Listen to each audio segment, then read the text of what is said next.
parecer los días que estamos viviendo son días muy intensos. Amén. Vivimos en tiempos, la Escritura dice que los hombres en los últimos tiempos correrán de un lado a otro, que se apresurarán y parece que, y dice, Daniel dice que los tiempos se van a apresurar para el fin. Entonces vivimos tiempos muy inquietantes. Acabo de regresar del velorio de mi cuñada. Ella tenía 89 años. El día de ayer falleció. Pues yo conocí Cuernavaca por ella. Mi hermano se casó con una guerrerense avecinada en Morelos. Eso será verdad. Y pues la primera vez que estuve aquí fue cuando se casó mi hermano aquí en Morelos, en Cuernavaca, y pues son muchos recuerdos. Estaba diciendo a una de sus hijas, recuerdo que ella me decía, Guillermo, yo te conocí lavando trastes. Tenía como 6 años y mi mamá se iba a trabajar, íbamos mi hermana y yo, y pues teníamos que hacer el trabajo de la casa para pues apoyar a mi mamá. Ella se iba todo el día a trabajar y me decía, ya, yo te conocí así, parado en una piedra, en una silla, lavando trastes. Y pues son momentos que uno se pone sensible, ¿verdad? Cuando ve y yo decidí ir a verla antes de que la cremaran a las 2. Yo dije, voy a ir y voy a estar un rato con ella. Y bueno, eso es gratis. Pero nuestros corazoes son tocados por estas cosas, ¿verdad? Y pues nosotros no somos la excepción. En 1 de Reyes, capítulo 18, versos 17 al 18. 1 de Reyes 18, perdón. 1 de Reyes 18, 17 al 18.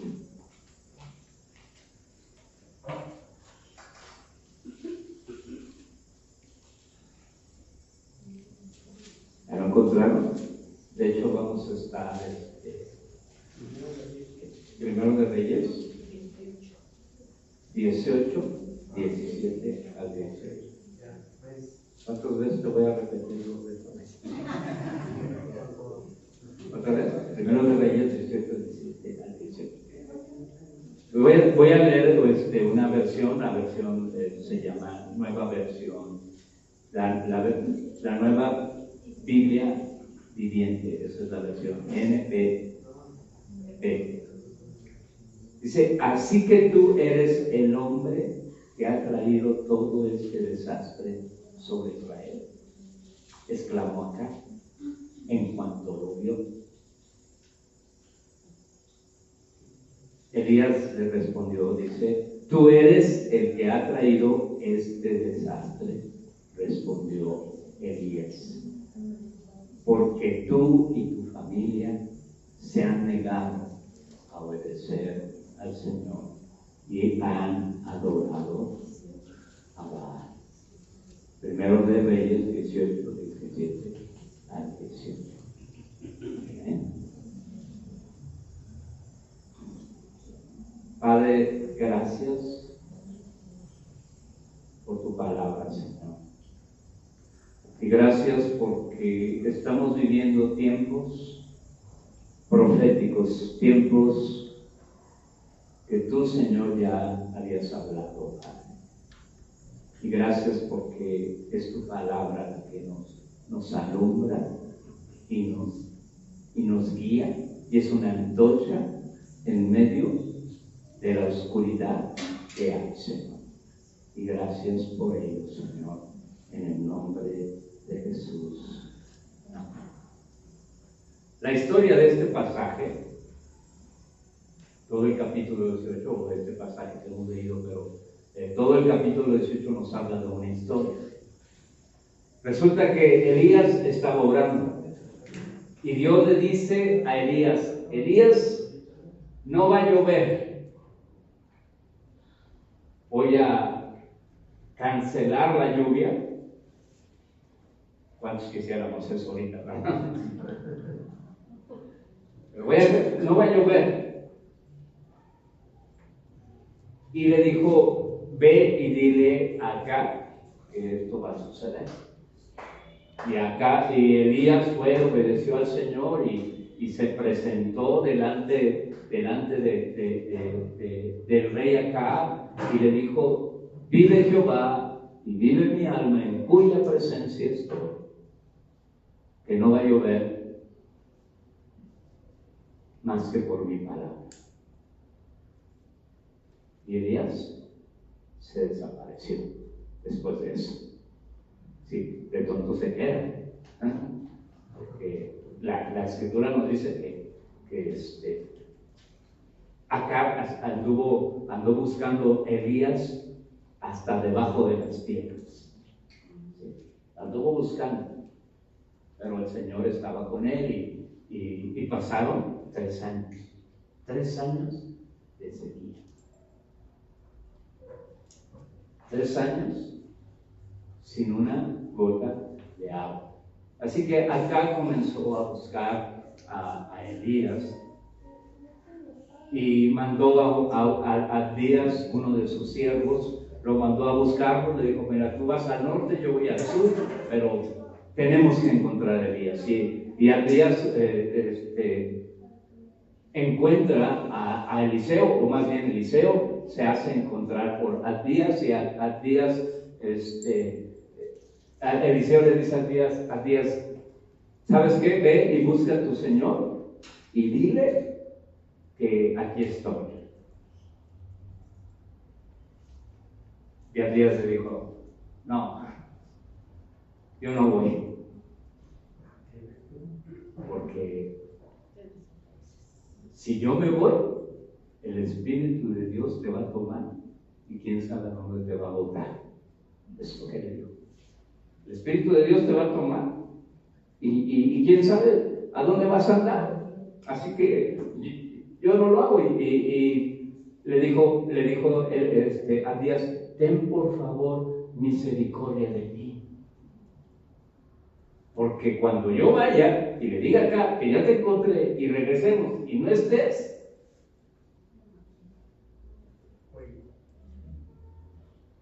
me va a matar el rey. Entonces, por favor, no hagas eso. Es más, ¿tú sabes lo que yo he hecho por los profetas? Cuando Jezabel decidió matar a los profetas, yo los oculté de 50 en 50 en una cueva. Yo hice eso. Entonces yo estoy sirviendo a Dios. Ahora estoy tocando este punto y estoy tratando de poner el contexto histórico de este mensaje. Quizás voy a tener que compartirlo, cortarlo y después seguirlo compartiendo en una segunda parte, ¿verdad? No es película, pero sí va a haber segunda parte, ¿verdad? Porque la historia es interesante. Todo este capítulo es interesante y quisiera poner en contexto las cosas, ¿verdad? Entonces, lo primero que yo noto aquí, que encontramos que viene un juicio de Dios sobre el pueblo de Israel. Y la segunda cosa que nosotros encontramos aquí es que había persecución de los profetas. Jezabel estaba matando a los profetas, a los que traían la palabra de Dios, y los estaba matando. De tal manera que dice que Abdías tuvo que llevarlos a una cueva y esconderlos de 50. ¿En qué? 50. Entonces, Elías le dice a Abdías: tú ve con el rey y yo me voy a presentar delante de él. Ahora, el tema que yo le he puesto a mi mensaje es enfrentando al mismo conflicto del Monte Carmelo. Enfrentando al mismo conflicto del Monte Carmelo. O sea, este pasaje de Primero de Reyes, capítulo 18, nos habla de esta situación, de este conflicto que existió, o que narra este capítulo, este conflicto, que vamos a ver más adelante cómo se desarrolló. Pero es que lo que estoy diciendo es que como nación, como iglesia, como pueblo de Dios, como familias, es la hora en que nos vamos a enfrentar con el mismo conflicto que hubo en el Monte Carmelo. Wow. Es el mismo conflicto al que nos estamos enfrentando. De hecho, vivimos en tiempos de conflicto, si no lo sabías. Voltea al que está a tu lado y dile: ¿sabes que vivimos tiempos de conflicto? Vivimos tiempos de conflicto.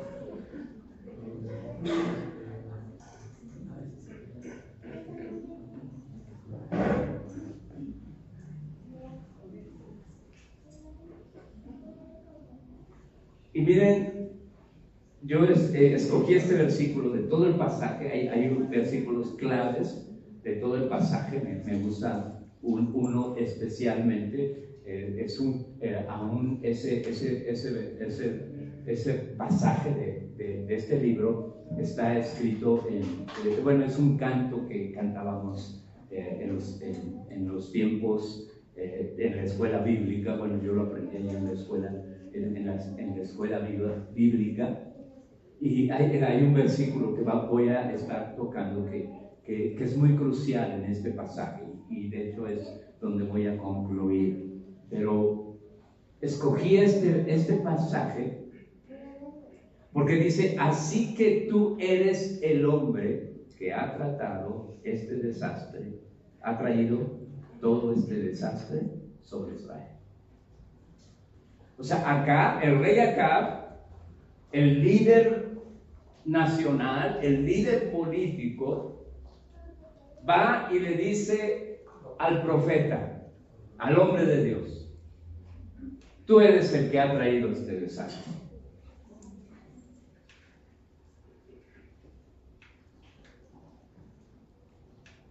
Como cuando le preguntaron a Nerón quién quemó a Roma.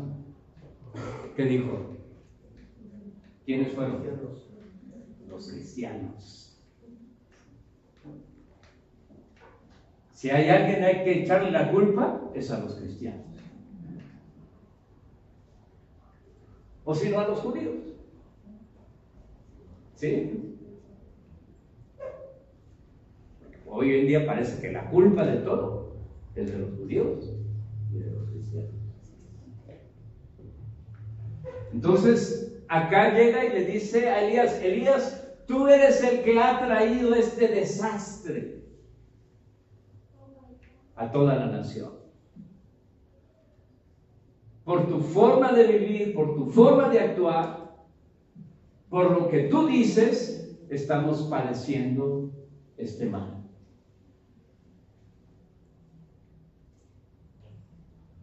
¿Y Elías qué le dice?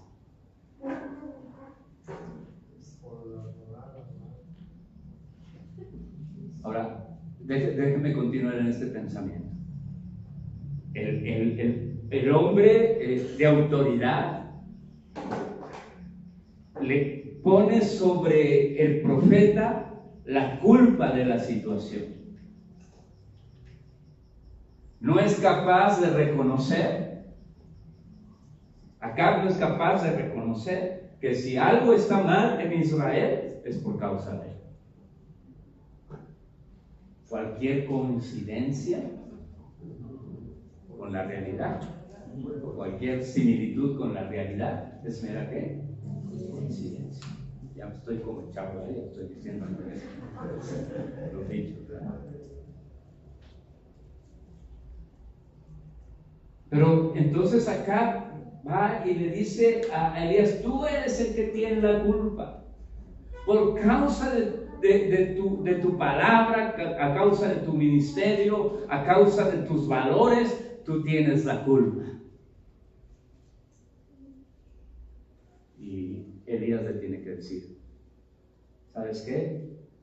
Acá, tú eres el que ha traído este desastre, respondió Elías, porque tú y tu familia se han negado a obedecer al Señor y han adorado ¿a qué?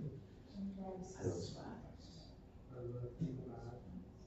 los Baales.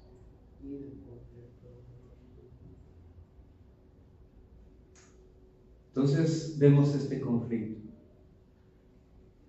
suceder ahí en el Monte Carmelo. Y entonces Elías les dice: pues vamos a hacer una cosa. Aquí hay 400 profetas de Baal. Y yo soy el único que ha quedado profeta de Dios. El único que, 450 profetas de Baal.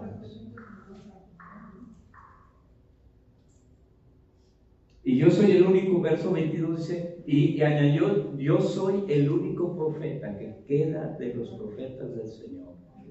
Pero Baal tiene 450 profetas.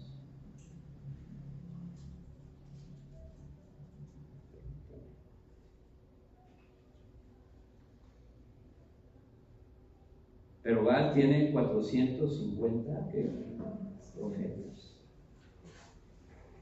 Entonces encontramos aquí este conflicto, esta confrontación.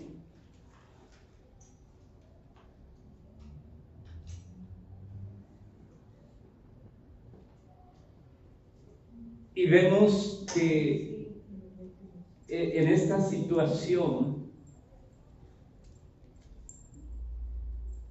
Elías convoca a todo el pueblo. Verso 19 dice: ahora convoco a todo el pueblo de Israel, diles que vayan al Monte Carmelo junto con los 450 profetas de Baal y los 400 profetas de la diosa Acera. O sea, eran 850 que tienen el apoyo de ¿qué? De Jezabel. 400 profetas que comían de la mesa de Jezabel. En otras palabras, en otros pasajes dice la Escritura: cuando tú comes de la mesa de alguien, te conviertes ¿qué? En deudor, ¿sí? De alguien, ¿no? Un día un político le dijo a un pastor, me parece que es nicaragüense, de Centroamérica, le dijo: pastor, nos sobraron 150 aires acondicionados, sistemas de aire acondicionado, y quiero donárselos a su iglesia, a sus iglesias. ¿Qué le parece? El pastor le dijo: me parece bien que te hayan sobrado, pero no los quiero. Pero no te van a costar, te los voy a dar gratis. El pastor le dijo: no. Y le dijo, yo creo, Señor, usted no sabe cómo funciona el reino de Dios. Y le digo, ¿cómo funciona? Pues entre nosotros damos al Señor y proveemos nuestros propios recursos y nuestras propias necesidades. Así es que así funciona el reino de Dios. Pero si yo le recibo los 150 aires acondicionados,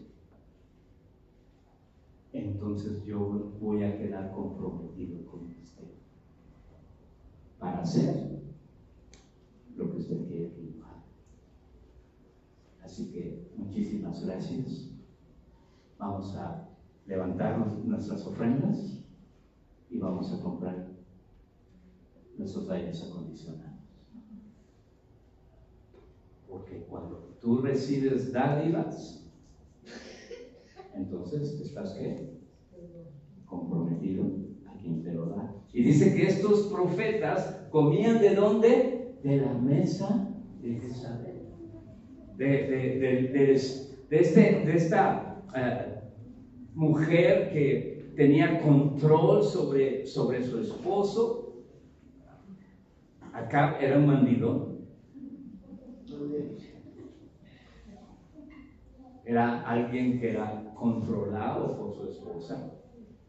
Había un espíritu de control en Jezabel, no solamente sobre su marido, sino sobre toda la nación. Y eso es un tema muy amplio. Tengo por ahí, ¿cuánto te dije? Tienes como 30 y tantas características de Jezabel. El espíritu de Jezabel, aún dentro de la sociedad y de la misma iglesia.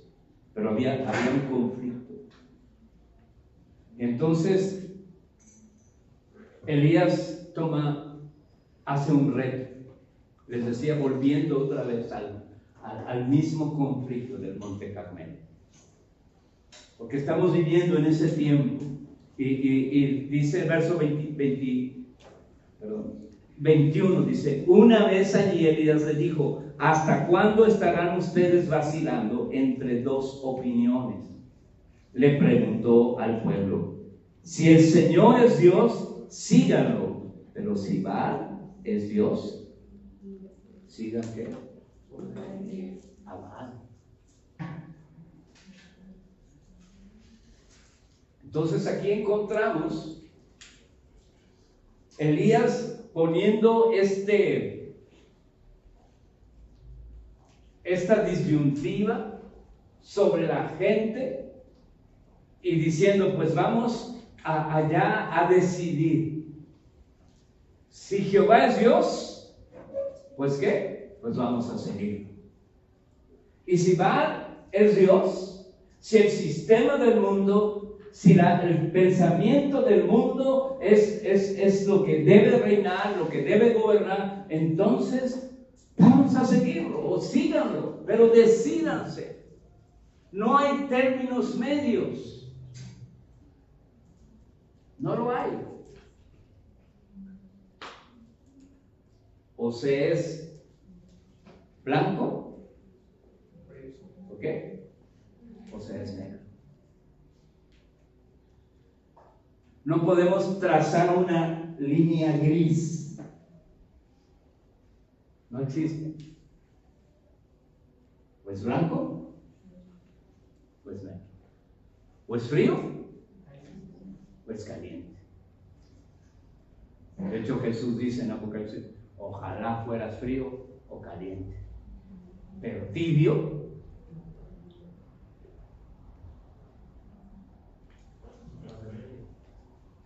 Entonces Elías trae este conflicto, trae esta confrontación, trae este reto al pueblo de Israel. Hay dos altares. Entonces la decisión o el mensaje, ¿a quién servirás? ¿Vas a servir al altar de fuego o al altar de Jezabel? ¿A quién vas a servir? Y quiero ser claro en esto. Aquí se representan dos formas de pensamiento. Pensamiento de Dios, de los planes y propósitos de Dios, y el pensamiento humanista o el pensamiento religioso fuera de Dios. ¿A qué reto o cuál va a ser tu decisión? ¿Qué decisión vas a tomar? Decídete. O sigues a Dios y sus planes, o sigues caminando sobre el pensamiento humano, el pensamiento del mundo. Hace unos días la primer ministra de Italia dio una conferencia y a mí me impactó lo que les dijo. Estaba, no sé si con una audiencia, ahí sí no sé cuál era la audiencia, pero ella se decidió a los musulmanes y les dijo: si ustedes, el ser italiano es un derecho, no un privilegio. Así les digo. Porque sabemos que los musulmanes han invadido Europa, pero la primer ministro de Italia les dijo a los musulmanes: si ustedes quieren ser italianos, se tienen que ganar ese derecho. Y les dijo: solamente les voy a decir una cosa, aquí se sigue la cruz.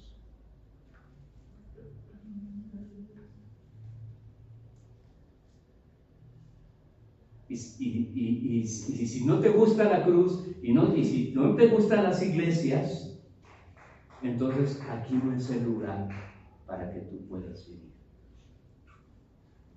Wow. ¿Qué les estaba diciendo? ¿Quieren ser italianos o quieren seguir siendo musulmanes? ¿Quieren seguir siguiendo a Baal o quieren seguir a Jehová? Conocemos la historia, yo creo que todos la conocen, ¿verdad? Elías va y les dice: bueno, vamos a hacer una cosa muy fácil. Vamos aquí a deslucidar, es la palabra, quién es Dios. Vamos a deslucidar quién es Dios. O es Jehová, o es ¿qué? Entonces, lo que vamos a hacer es que vamos a hacer 2 altares. Ustedes van a hacer un altar a Baal y yo voy a hacer un altar a Jehová. Entonces, los profetas, 850 profetas, hicieron su altar y pusieron el sacrificio. El reto era el Dios que conteste con fuego, que ese sea Dios. Y los profetas de Baal, nos dice la historia, que ellos pusieron el sacrificio, comenzaron a orar desde la mañana, comenzaron a hacer todos sus ritos religiosos, se cortaron hasta, se rasgaban y se cortaban el cuerpo, se flagelaban. ¿Y qué pasó?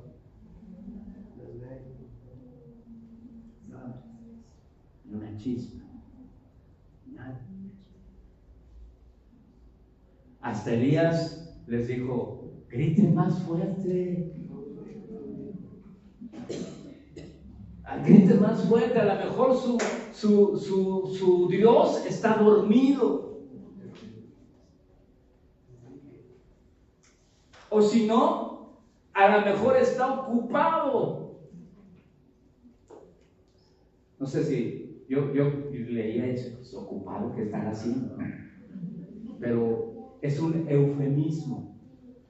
Cuando te hablan y estás en el baño, la persona que contesta no puede contestar ahorita porque está ocupado.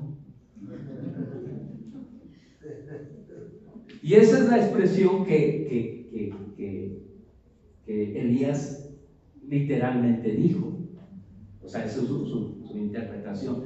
Quizás está, en otras versiones dice, quizás está allá afuera. ¿Sí? Porque en la antigüedad no tenían los servicios de baño, ¿no? que ahora tenemos. Entonces salían, cavaban, traían una palita y cavaban y hacían sus necesidades, ¿verdad? ¿Recuerdan la historia de Toy Story? No es Toy Story, la de se llama. ¿Qué? Russell sale con su palita y pregunta ¿cuándo cavo? ¿Antes o después? ¿Cómo gritó? Era antes, ¿verdad? Bueno, solo para arriba. Pero era lo que estaba haciendo Elías. Se estaba burlando de los profetas de Baal, diciendo, pues a lo mejor su Dios está ocupado, grite. Entonces llegó el turno para Elías.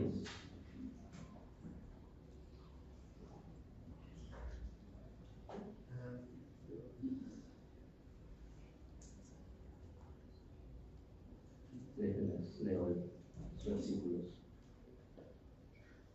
Entonces Elías llamó al pueblo y les dijo, acérquense, en versículo 30, les dijo, y todos se acercaron mientras él reparaba el altar del Señor que estaba destruido. Y aquí la primera lección. Antes de que Dios conteste con fuego, tenemos que reparar el altar. Tenemos que reparar el altar. Y reparar quiere decir volver a hacer las cosas que antes hacíamos. Volver a hacer lo que antes hacíamos. Encontré una declaración de alguien. Se los voy a leer así rápido. Hablando de regresar y reparar lo que había sido destruido, lo que ha sido destruido. Claro. ¿Se pagó el video? Sí.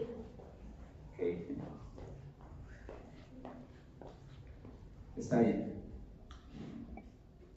Dice, dice esto, quiero volver a aquellos días en que el mensaje de salvación era lo más importante. Dice, quiero regresar a esos días donde que el sexo fuera del matrimonio era visto como un tabú, no como un regalo de apreciación. Quiero regresar a esos días. Quiero regresar a aquellos días en que el embarazo fuera del matrimonio era una vergüenza para las familias, no como ahora que es una forma de vida. ¿Hay alguien que conozca el camino de esos días? Cuando el vestir decente era la identidad de la responsabilidad, y no ahora cuando hay diferencias. No hay diferencias entre una persona y otra. ¿Dónde están esos días en que la belleza de una mujer se encontraba primero para vestirse apropiadamente, no ahora cuando una mujer promedio quiere aparecer desnuda? Podemos encontrar esos días cuando el divorcio era un lenguaje despectivo entre los cristianos, no como hoy cuando los matrimonios rotos se celebran. Ojalá pudieran volver esos días en que el amor verdadero se construyó sobre el sacrificio y no confiar ahora cuando no como ahora cuando el amor depende de la capacidad sexual y el dinero. ¿Dónde están esos días que los hombres de Dios teníamos temor de Dios y vivíamos por la palabra? No como ahora, que los que predican no viven lo que predican. Dice, por favor, despiértame de ese sueño cuando lleguemos a ese mundo donde el rapto y la resurrección sea el enfoque principal de la iglesia, no el materialismo como el centro de nuestro enfoque. Hemos olvidado realmente aquellos días en que si un miembro de una iglesia cae en tentación, la iglesia va a llorar y orar por su restauración. No como hoy, cuando un miembro va a cometer un pecado y la iglesia le dará una posición en la iglesia, siempre y cuando sea gente de dinero. ¿Dónde están esos días en que los hombres oraban hasta obtener resultados? ¿Dónde están esos días? Por eso les decía que el canto que cantábamos cuando era estudiante decía: aviva nuestros días como al principio. Concede nos volvamos al primer amor. Que las almas se salven y el ciego sane, ¿no? Que las almas se sanen y los Que enfermos sanen. los enfermos sanen y el fuego de tu espíritu se sienta. Este es de mis tiempos, hermano. Por eso estamos canosos los dos. Somos de la misma generación. Yo soy más chico.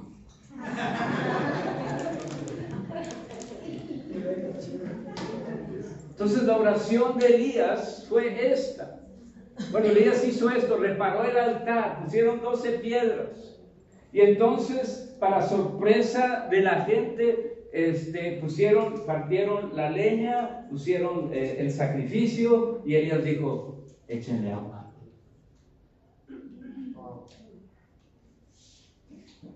Trajeron agua. Dice que la agua corría.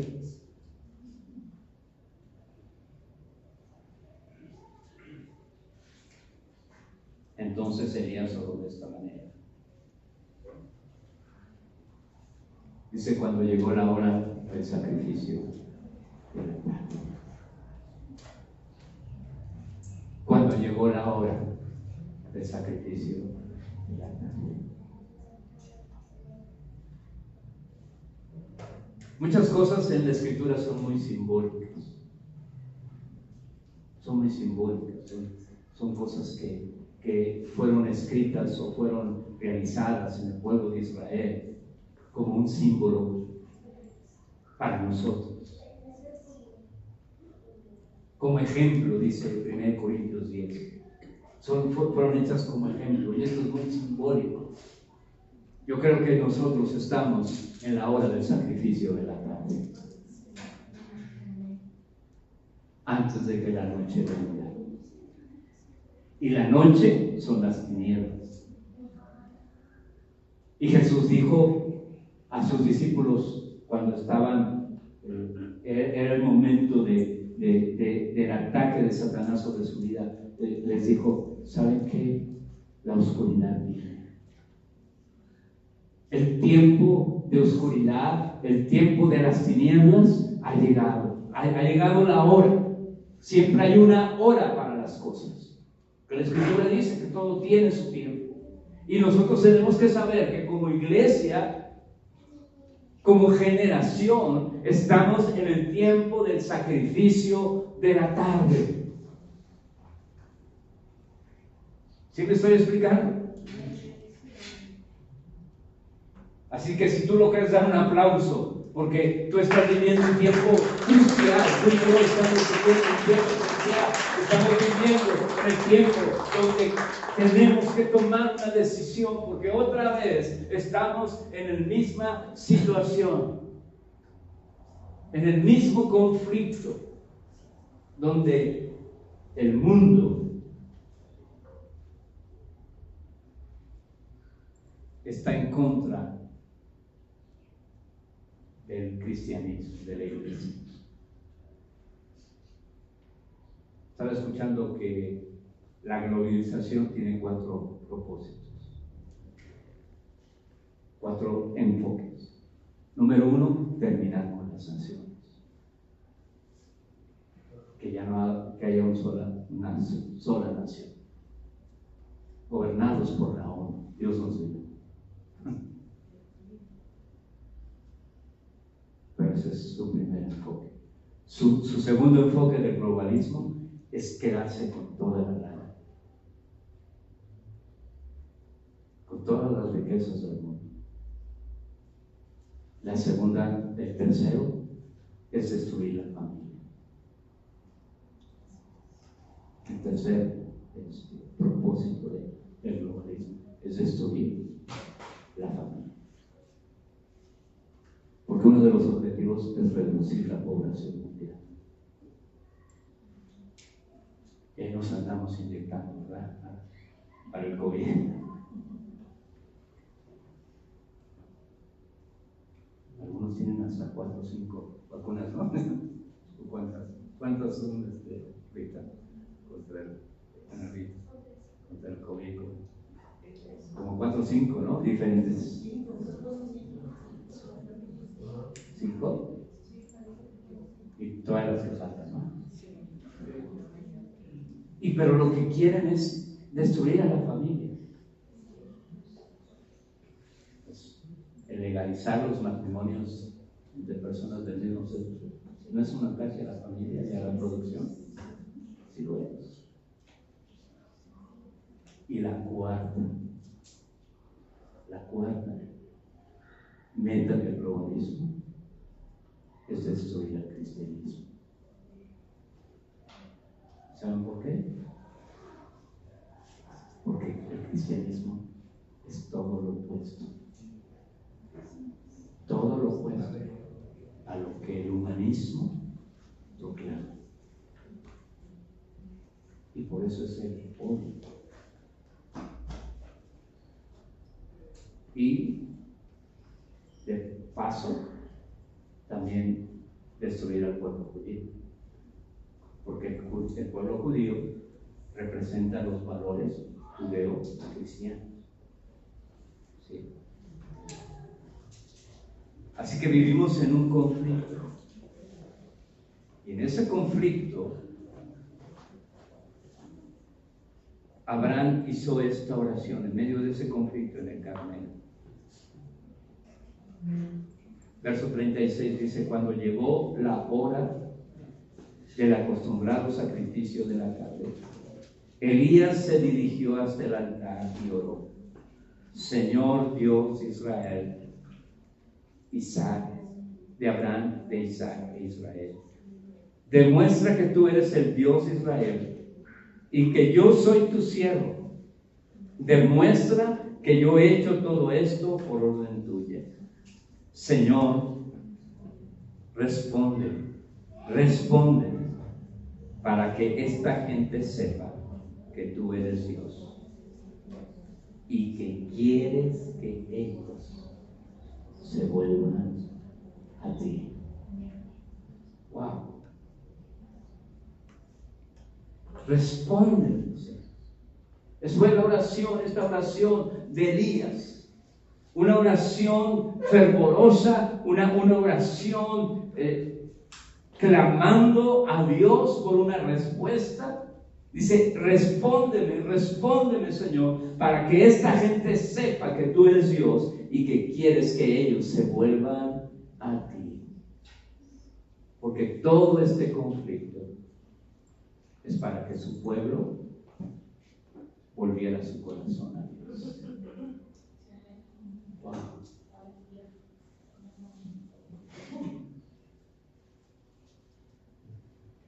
Vivimos tiempos donde el Señor está trayendo ese conflicto, pero está levantando hombres que van a levantar su voz como Elías, para que el pueblo de Dios nos volvamos a Él. Que el pueblo de Dios en verdad se vuelva a Él. Y dice la Escritura aquí, en esta versión que estoy leyendo: entonces, repentinamente, Repita conmigo. Repentinamente. Habían estado todo el día. Los profetas de Baal en su altar habían orado todo el día, pero cuando llegó el sacrificio de la tarde, Elías hace su altar, restaura el altar de Dios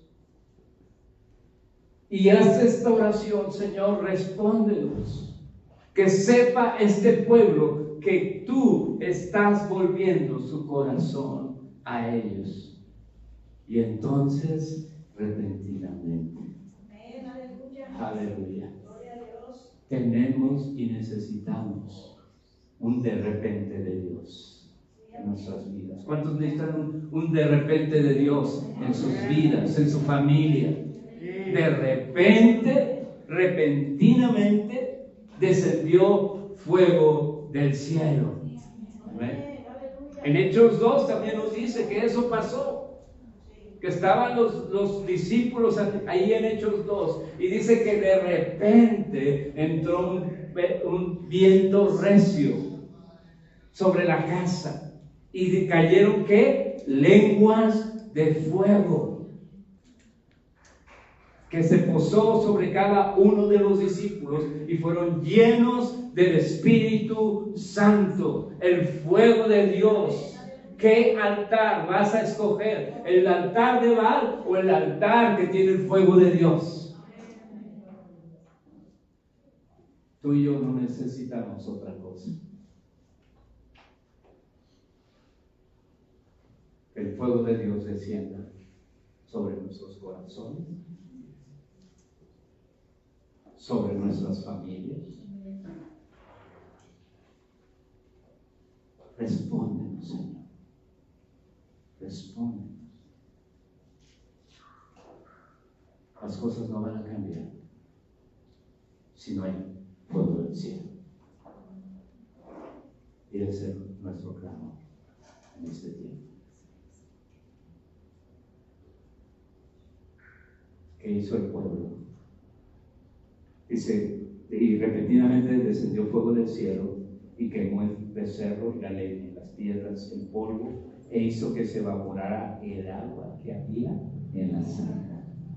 Y cuando los que estaban allí vieron esto, se inclinaron con sus rostros en tierra, gritando: Jehová es Dios, Jehová es Dios. Aleluya. Jehová es Dios, porque Él es el Dios que responde con fuego. Cierra tus ojos.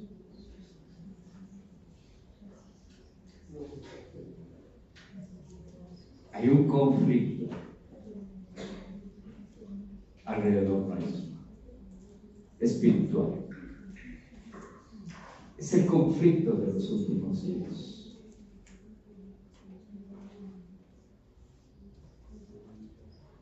Pero la misma declaración de Elías resonaba: ¿hasta cuándo claudicaremos en los pensamientos? ¿Hasta cuándo permitiremos que el mundo decida por nosotros? O que el mundo penetre a nuestras vidas, a nuestro hogar, a nuestra familia, a nuestros hijos.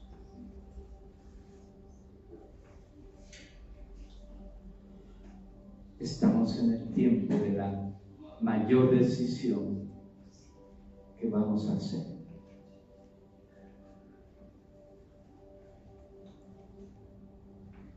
Que nuestra oración sea: respóndenos, Señor. Vuelve nuestro corazón a ti. Vuelve nuestro corazón a ti.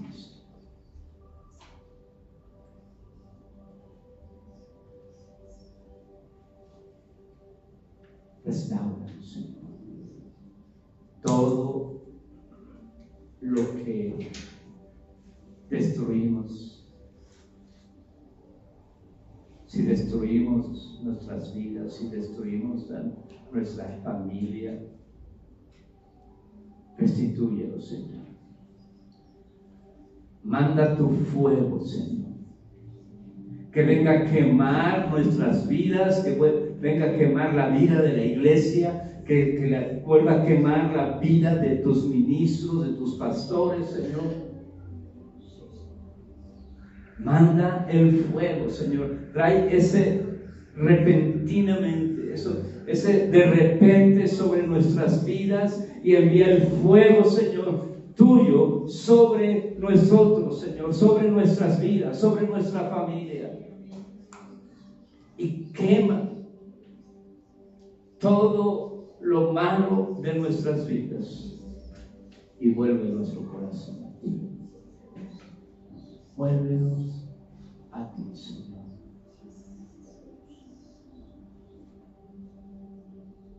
Gracias, Señor. Gracias por tu palabra. Gracias, Señor. Vuélvenos a ti. Trae un fuego nuevo y fresco sobre esta casa, sobre mi vida, Señor, sobre la vida de mi esposa, de mis hijos, de mis nietos. Trae tu fuego, Señor, que podamos vivir este tiempo presente, Señor, con llamas de fuego en nuestro corazón, Señor. Que tus hijos puedan vivir de acuerdo a tu plan y tu propósito, y que no estemos claudicando ya en dos pensamientos, Señor. Así que nuestra decisión sea servirte a ti, porque tú eres el único que tiene la respuesta. Gracias. Termino con este pasaje mientras estaba meditando en esa palabra. Isaías 61, verso 1. Dice: tinieblas cubrirán la tierra y oscuridad las naciones, pero sobre ti amanecerá Jehová, y sobre ti será vista su gloria. Aleluya. Y está hablando de los últimos tiempos. La oscuridad va a ser más profunda, pero dice: sobre ti amanecerá Jehová.